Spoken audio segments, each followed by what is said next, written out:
ఓం గం గణపతయే నమః. ఇవాళ మనం శ్రీ గణేష స్తోత్రం చదువుకుందామా?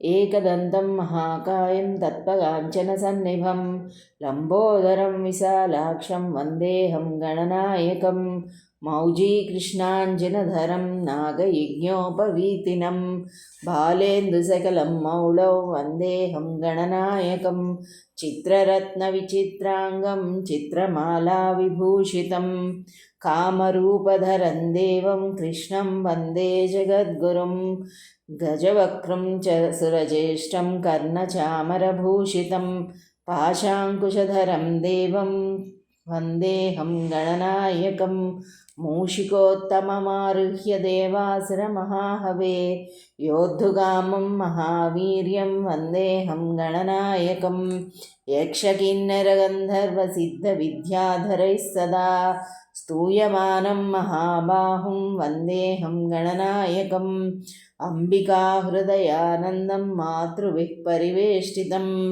భక్తప్రియం సదానందం వందేహం గణనాయకం సర్వవిఘ్నహరం దేవం సర్వవిఘ్నవివర్జితం సర్వసిద్ధిప్రదాతారం వందేహం గణనాయకం గణాష్టకమిదం పుణ్యం యః పఠేత్ సతతం నరః సర్వసిద్ధిసర్వకార్యాణి విద్యావాన్ ధనవాన్ భవేత్.